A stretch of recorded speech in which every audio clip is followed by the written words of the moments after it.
Hey, what's going on YouTube? Today we're going to set up a PlayStation 2 emulator. I'm going to try to make this as easy as possible for you, but try to go in as much depth as I think would be necessary to get some good customizations. I'm going to try to get through this pretty quickly so you're not sitting through a very long video. I'm going to put timestamps below, so if there's any specific parts that you might have had trouble with when trying to set it up prior to watching this video, you can skip below. I'm going to put things like setting up the BIOS, and I'm going to put things like video settings and stuff like that. I'm also going to put some tips into getting specific games to work, and I'm going to do this by showing you the wiki site that has actual articles for every single game. I hope you guys will like this one. Let's crack straight into it. All right, guys, so we are at PCSX2.net. I'm going to put that text somewhere on the screen. I don't know if I can get a link on the video, but if I can, I'll definitely put one up there. I haven't been here in a while, so let's find the right version for everybody here. So when we hover over download PCSX2 here, you see Windows, Linux, Mac. Obviously, if you're using one of these operating systems, you should know that, and you can just select the one you use. So I'm going to choose Windows. I don't know how compatible this is for Linux and Mac, because I don't use those computers, but you could. I'm sure it'll work. There might be some game compatibility or video issues, but we're going to focus on Windows right now, okay? So to start, we are going to choose the Windows standalone installer. This one will be just the easiest one to set up. It might be a slightly bigger download, like it's like half a meg bigger. So just click download, save it to, you know, wherever you want in your downloads. Okay, guys, so after we downloaded the PlayStation 2 like installer, we actually have to download what's called the BIOS. And the BIOS is basically the system software. And the system software, you might remember on your PlayStation 2 when you turn it on, it had that cool background and it asked you to adjust the clock and all your settings and load your memory card and stuff like that. There's different versions for different consoles in different regions, like Japanese and the China version and USA, whatever. So what you're gonna do is go to Google and search PS2 BIOS files. Now, there are different sites that you can download it from, which I'm probably going to censor, okay? But you can go on reddit.com and there are communities which will show you where you can download the BIOS. Please beware, I cannot be liable for anything you download, man, because some people might have bad intentions and put viruses up. But usually Reddit will have communities that have comments discussing these kinds of things, and I've gone there to download those files. If you have a trusted site of your own to download the files, go for it. I can't show you where to get it because it is illegal to distribute these files, man, and it's like I'm just getting this channel started. I don't want to get banned or anything. I don't know. You know, I don't know the actual rules on YouTube for that kind of thing, man. So I'm gonna have to leave it to you guys to download that. Once you download these files, put them in a folder of your choice and remember that folder location, because when we install the program, we are going to go and actually navigate to that folder to show the files. I'll show you guys what I mean in a minute. Just put it in a folder that you'll remember and that you want to keep for the long term. So we are going to choose the normal installation. Admin settings.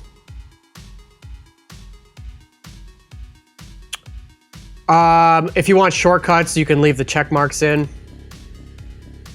Now this, you might want to choose a folder of your choice. For example, if you have different hard drives on your computer, you're going to choose browse and you're going to go down to the hard drive of your choice. You know, you might have a folder for emulators like I do, whatever, okay? I'm going to choose the default for now. Now, I did have this program installed previously. I think I uninstalled every little bit on it except for my save games because I did not want to lose those, but hopefully everything will be really default to show you.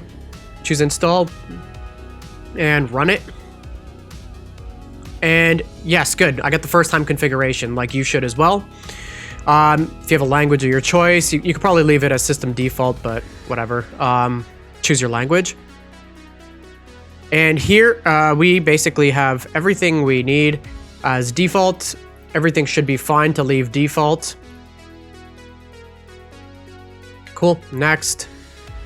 Plugins path. So there are plugins you can do, but we're not going to get into that right now. Just click next. Everything default is fine. Okay, so now let's go back to the BIOS files. If we remember where we downloaded those files to on your computer, we're gonna actually uncheck use default settings and click browse. Then what you can do is go to that folder where you put those files. I put mine here, and then select the folder. You're not gonna find any individual files. It's just asking you to choose the folder. So choose that, and you'll see all your system files will come up in this list here. If you don't see anything here, you might need to go back and check a different folder. Maybe go up a folder or something, but it's kind of on you to know where you downloaded those files, okay? When you get here, depending what region you want to play in, so if you have if you have like European games that you want to play, or if you have USA games, like North American games that you want to play, you have to choose your console accordingly, because some games might be what's called region locked, meaning if you download a European ROM, you won't be able to play it on an American console. It can be a little bit weird like that. I'm going to choose the most recent version and click finish. We get our program log. This is just a bunch of techno jargon. I have not gone through and read or understand any of this. Irrelevant to me. That's cool. So, let's go through the settings. While we're on the topic of BIOS, if you do ever want to change which BIOS you use, let's say you have a European or Japanese game you want to play, you can go to config and then plug in BIOS selector and go down to BIOS, and we get our list again, okay? It should have the folder saved from before. First thing to do is we are going to set up the controller. Go to config and then go to controllers, go to plugin settings. Okay, so the first screen to know, most of the stuff is on for the best default settings. If you plan on using what's called a multi-tap to play the 4-player games locally, you'll have to change one of the ports to multi-tap, and then this will convert your console into an 8-player system. So if you're playing games like SmackDown, then you want to have a full Royal Rumble with your friends, go ahead and turn on the multi-tap. For now, we're not going to get into that. We're just going to set up a basic DualShock 2. If for whatever reason you want to change the controller type, you can choose port 1 to be the Guitar Hero guitar or the PS1 mouse, these kind of fringe things, but we're going to choose DualShock 2. That's the standard PlayStation 2 controller. Go over to pad 1. When you get to the pad setup screen, we have the choice to do a quick setup. This might work for you, and I've noticed that it does not work for me. It does have default controls, so I would suggest try playing a game before going in and messing with any of the controls. The default might work for you without touching anything, and it's best to not try to fix what's not broken, right? But let's say that your controller does not work. You can come here and try the quick setup. I'll show you what the problem is for me, and then I'll let you decide if you want to go through and manually map everything. So I click quick setup and it says enter an input for select. Now on my PlayStation 4 controller, if I press the share button, which is basically the select button, and I hold it, it's okay. But for some reason, when I let go, it registers the input for the next button. So this does not work for me. But in a perfect world, please enter input for R3. I click it in, and you can see, I don't know why, but it actually changes the input for the next one as well. Yeah, so I'm gonna skip through that, guys. I'm just gonna do it manually. Shoulder button L1, I click the button and press L1. And you can see on the list of maps that button 4, which is my L1 on my PS4 controller, mapped to L1. L2, R1, R2. It is tedious for sure, but it works. When you get to your analog sticks, you're gonna click up and flick your stick up. You should see that it says y-axis. Y-axis is like on a graph. This is going back to like high school math, right? So if you have a graph that's like y is up and down, x is left and right. That might go without saying for some people, but you never know. So for some reason, down is plus and up is negative. But anyways, if you do end up clicking on a control spot like this, click back to controls and we'll go back to this interface here, okay? Left, I'm just doing the same thing. I'm just flicking the analog stick. For L3, I'm clicking in the stick. And I'm going to do the same thing for the right stick.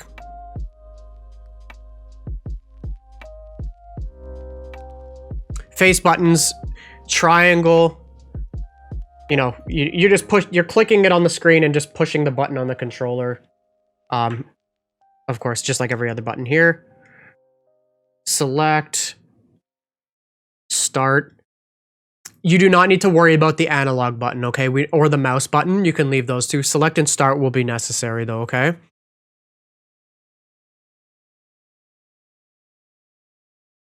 You can ignore the force feedback.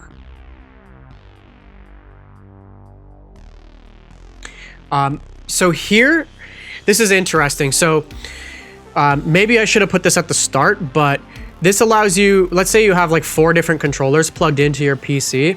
You can actually tell the program which specific controller you want to be pad 1, okay? Or for pad 2, for example, same thing, okay? So if you have 2 Xbox controllers, like, oh, this Xbox controller is pad 1, this one's pad 2. And we're going to click apply because we're done. Next thing we're going to set up is the games list. So when you download PlayStation 2 games, you're typically going to download an ISO file, which is essentially a disk image file. It's basically somebody took the disk and they ripped it to their computer and made just one big file that's just, it's basically a DVD. So we're going to go to DVD. I don't know what the C stands for, but whatever. ISO selector, browse, and then go to the folder where your games are. And before you ask, I'm definitely not telling you guys where to download the games, okay? That's probably illegal. Of course, you gotta rip your own games, guys. I don't know how to do that, though. Yeah, I'm just gonna choose Time Splitters. Cool. So this, what we just did, is not going to open up the game. What this effectively does is it actually, it's, if you could imagine just opening the disc tray on your PlayStation 2 and then putting the CD in and closing the tray, that's all we did. If we want to actually run the game, we got to boot ISO either full or fast. The full will actually give you the PlayStation 2 startup menu with the cool sound effect. The fast one will just boot into the game and skip that. And we are loading it, right? So it looks like we're in good shape. I'm just going to quickly do that, make sure the controls work. And I'm able to go through and select the menu. That's good. Check for saved profiles, create new profile. Cool. So it looks like our game works. Now, this is obviously a small window and it might not be what you want, right? Even if we maximize, it's still a window with like the start menu and all that. So the next thing we're going to do is go to video settings. We're going to close the game. And we're going to go to config, video, and plugin settings. Cool. So this is where it can be a little bit tricky and specific to every single person's computer. And one thing I learned when making the last video about PlayStation 1 is that some of you guys are having issues that I cannot ever see on my computer. And if I can't see the problem, if I can't make that problem happen on my computer, then I can't fix the problem and find that answer. I'll try to do my best to see if we can get you going, but it might be impossible, okay? The default settings worked for me with OpenGL hardware. Direct 3D11 might be there for your graphics card, but this might only be graphic card specific. So if you have an older computer or a laptop that doesn't have a DirectX 11 support, it might not be there, or it might not work for you. I'm going to try it anyways. Here I can choose my my video card, and in a laptop you might have to do that because sometimes laptop graphics come through the processor and you might have a built-in GPU, so whatever. Just choose like your NVIDIA or your AMD card, okay? Interlacing, we're going to leave for now. We're not going to get into the super technical stuff. I'm going to choose bilinear texture filtering. Again, some of these things are really specific to your computer, guys. So try the default settings. The most important thing we're going to choose here is internal resolution. Because when we make this game blow up to our 1080p monitors, the old PlayStation 2 games were not made for that. So we're gonna have to go to this menu and choose the resolution of your monitor, and hopefully your computer's strong enough to handle that. You might have to go down a bit if it's running too choppy or too slow, okay? So 3 times native, it says here, it's very nice of them to do this. 1080p is my monitor, I'm gonna choose that one, okay? If you wanna have anisotropic filtering, this will actually reduce the jagged edges. So if you're seeing everything is really jaggedy, you can go and you can add a little bit of filtering, but this is really heavy on your computer. I'm gonna leave this stuff as automatic default. If you have any questions for what any of this stuff means, you can hover over each option and it'll tell you what it's for, right? So for CRC hack level, I don't know what that means. If I choose it to none, removes all CRC rendering fixes and hacks. Partial, optimal experience for OpenGL. Full is optimal experience with Direct 3D. So I chose Direct 3D. I'm going to choose full Direct 3D because that's what it's recommending for my graphic settings. Date accuracy. I have no idea what this means. I'm just going to leave it on default. Most of the time, this option should be enough. It's the recommended setting. Full, it's slower, but fully emulates destination alpha settings. Alpha, I believe, is like transparency settings. We're just going to leave this, okay? Anything that doesn't work in game might be able to get resolved in the next section. I'm going to show you for the game-specific fixes. The website that we went to earlier to download it has a great reference, okay? I'm going to show you that at the next section. We're going to leave everything default here. Enable hardware hacks. Again, this is for the game-specific fixes. I'm just going to turn it on because there's no harm, no foul. Everything is turned off by default. You can turn it on and it leaves it open for later, okay? Shader configuration, this is where we get a little bit more nitty gritty. If you really want to tweak how your game looks, you can come here and fix things, but I would suggest avoiding this for right now, just to get your games up and running. Later, if you mess with this stuff and it breaks it, then you can go back and turn everything off, okay? But I'm going to leave that to you guys to mess with and configure on your own. And we don't need to worry about OSD. So I'm going to click OK. We're going to go back to video settings and go to window settings. The first thing we notice here is aspect ratio.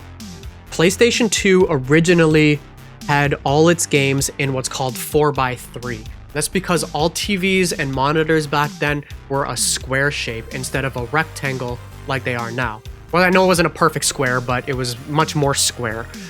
I am more of a purist myself. I like to play those games in its original resolution so that faces and everything is not stretched out super wide. I'm going to leave mine in standard. What I do want, though, is to start the game in full screen every time. So I'm going to default to full screen mode on open, this checkbox right here. And I'm going to click apply. We're going to click OK. And then we're going to boot it again. It should still have the game loaded, but if not, you can go back to your ISO selector.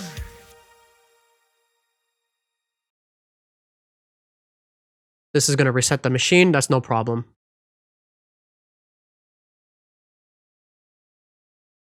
It didn't work. Okay, hold on. I might have to restart the whole game. So what I'm going to do is I'm going to exit the program completely. And then I'm going to select my ISO and boot. Now we see it's in full screen, so we're in good shape now.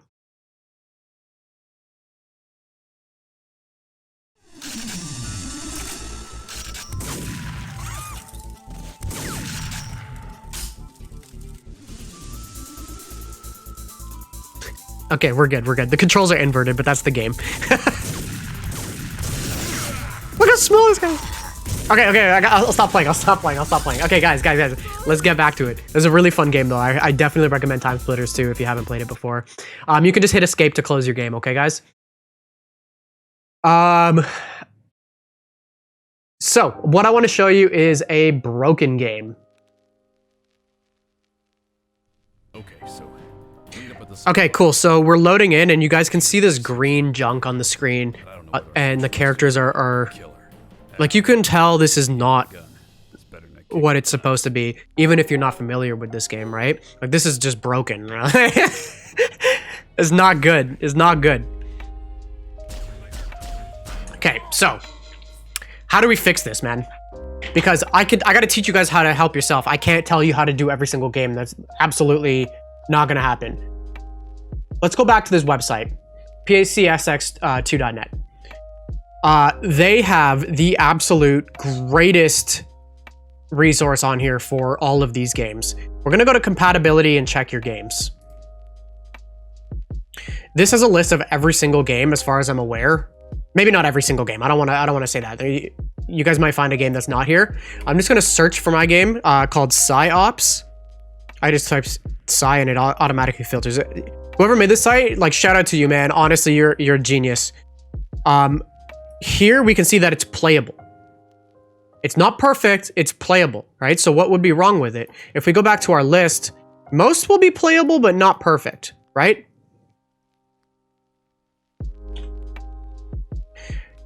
What we're gonna choose is wiki link. So here it tells about the game, the different versions, whatever. Known issues. This section right here, okay, guys, this is really, really helpful. If you look at this screenshot right here, this is our exact problem. So they have a fix for it. Known issue, workaround. Go to GSDX settings, enable hardware hacks, go to advanced settings, hacks, and check the frame buffer conversion in the hacks menu. So, okay, at first you're like, what the hell does that mean, right? Let's go back. Config GS, right, is graphics. So config GS and plugin settings. So GSDX is the name of the graphics plugin, okay? It's kind of hard to know that, but it is a video issue. Plugin settings. I think most of the problems are going to be under the graphics settings, okay? So if you aren't sure, just check the graphics settings first. We did enable hardware hacks like it suggests. Go to advanced settings and hacks and check frame buffer conversion, okay? A lot of technical names and stuff here, guys. I know it's confusing, but frame buffer conversion. I'm just gonna do what it says and click OK. Just like the ape that I am, click OK. And I should have the game already loaded. ISO, PsyOps, let's boot fast. And I'm gonna fast forward to the gameplay, guys. We'll see what happens. Okay, cool, man. We're loaded in, and guys, you can see it's perfect now. Game's running, you know, it's all good. Controls are working, video's working. I'm terrible at this game. I really don't know this game that well, but it was a good example for the demo. Let me think. Is there anything else we need to go over? I think that's it, guys. I think that's it. If I forgot anything, if you have issues, go ahead and ask. I'll do my best to help you. But guys, I really want to reiterate, like, I don't know if I can fix everybody's problems. Everybody's computer is very different. I don't know what programs are on there. I don't know what hardware is on there. And I definitely don't have the time to, like, analyze system specs and all that. Like, hope you guys can understand that. But I will do my best to answer you guys. And I hope this really helped you. Let me know if it did. Comment would be awesome. Like would be great. Just let me know, guys. I'm new to YouTube, so any feedback is really appreciated. All the best. I hope you guys enjoy your games.